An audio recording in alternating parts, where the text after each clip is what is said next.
জামশেদ মজুমদার হাফিজাহুল্লাহ একটি গুরুত্বপূর্ণ বিষয়। পুরো ভিডিওটি মনোযোগ সহকারে দেখুন এবং ইসলামের বাণী ছড়িয়ে দিতে ভিডিওটি শেয়ার করুন। বন্ধ করে দিতে হবে। আপনি কে? আমি একজন সাংবাদিক। আমাকে ফোন করছেন তো ফোন থেকে বলছে যে রশিদপুর মোড়ে আসছেন, ওরা ভুলের ওই রশিদপুরে গেছে, এখন ওখান থেকে আসতে যাচ্ছে। বুঝলাম। তো কি করতে হবে আমাদের? এখন বন্ধ করে দেওয়াটাই উচিত। আমি বললাম যে আর কিছুক্ষণ চালে বললো, যেটা তো আপনাদের আগেই বলা হয়েছে। ঠিক আছে, ঠিক আছে, ইনশাল্লাহ কিন্তু এখানে আসলে আমরা শেষ করে দেবো ইনশাল্লাহ। তোমরা ক্যামেরা বন্ধ করার দরকার নেই। না, আমি বন্ধ করে দিচ্ছি। 2 মিনিট কি কথা বলা যাবে না? ধরেন আমি ভাত খাইতে আছি, হাত তো ধুতে দিবেন। এটা আমারও গ্রামে, আমি তো বন্ধ করা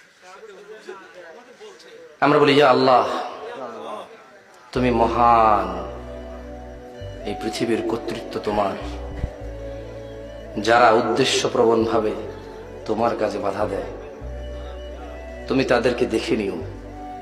রব, যা আমার আয়ত্তে নেই, তুমি দয়ালু, তুমি আমাকে তা জিজ্ঞেস করবে না, তোমার প্রশংসা।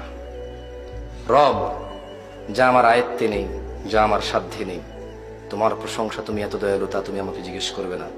তাই আমি নিজেকে এখনো শান্ত রাখতে পারি। যা আমার আয়ত্তে নেই, যা আমার উপরে নেই, যা আমার অধীনে নেই, তা সম্পর্কে তুমি আমাকে আগেই ক্ষমা করে দিছো, তোমার প্রশংসা। রব, পরিশেষে তোমাকে বলি,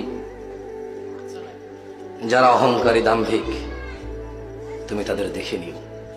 রব, আমি তোমাকে বললাম, তুমি জানো আমি কতটা নিরীহ, কতটা অসহায়। রব, তুমি জানো যারা তোমার বান্দারা আছে তারা কতটা অসহায়, কতটা নিরীহ। রব, তুমি আমাদের জন্য যথেষ্ট হও, আর আমাদের পক্ষ থেকে তুমি তাদের জন্য যথেষ্ট হও। ওয়া আখিরু দাওয়ানা আনিল হামদুলিল্লাহি রাব্বিল আলামিন। ওয়াসসালামু আলাইকুম ওয়া রাহমাতুল্লাহি ওয়া বারাকাতুহু।